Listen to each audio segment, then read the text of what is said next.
Alright, ladies and gentlemen, today I'm going to show you how to check your circuit breakers. Basically what I have is some of my plugs in my house are not working, no power whatsoever. I checked the circuit board, everything's on, nothing has tripped. So next thing, and by the way I removed the panel already, so there's like 6 screws that are like this, flathead screws. You just remove them and remove the panel. So this is the inside of circuit board, and I'm going to check each circuit breaker individually to make sure it's still working, because sometimes even though it's on and the switch is on, inside it could be some sort of damage and it's not working basically. So what you're gonna need is a voltmeter, multimeter. You're gonna send it to volts.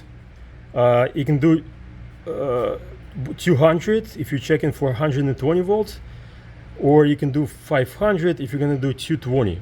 I put it for 500 because it will test both 120 and 240.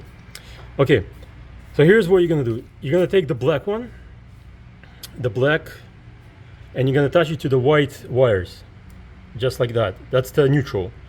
I'm doing it one hand, so I'm going to go ahead and just attach it to the metal here. This metal, this whole frame is neutral. And the red one, you're gonna go into each circuit breaker and you're gonna touch where it's connected, the wire, the hot wire. Okay, just like that. And the multimeter should do 120 or just a little above. Okay, just like that. You're gonna go to each one, just like that. 125, and you go all the way. You're gonna go all the way down and check each one. Make sure each one of them are giving you 120 volts. When you get to your let's say dryer, or what else you got, air conditioner I guess, it's gonna be a 240, so it's gonna be 120 plus 120. So that you're gonna check, make sure it's on 500, not a 200, 500 volts, and you're gonna check each one. It should give you 120 and then another one 120, so that's, both of them together should be 240. Then you're gonna go through all this, both sides, and in my case, and if everything's on, then you should have power. What you could do is flip back and forth each one. In other words, if everything's giving you power, giving you a reading of 120 and still no power, you can flip back and forth the circuit breaker, make sure everything's on and working. In my case, what happened is this last one, after I checked everything, this last one was not on. It tripped, and it looks like it's on.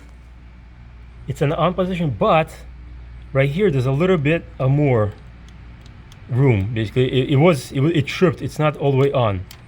And if I push the test, nothing's happening. So all I did, switch it off, turn it back on.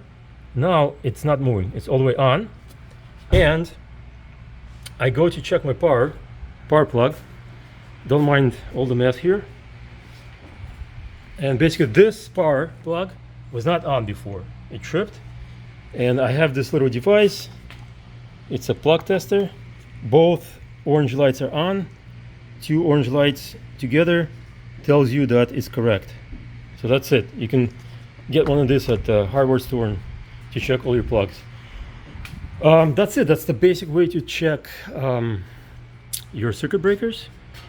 If you feel like you can do this and you're not worried about getting shocked, give it a try. Otherwise, call an electrician, professional electrician, and I'm sure they can figure this out. That's all. Thank you.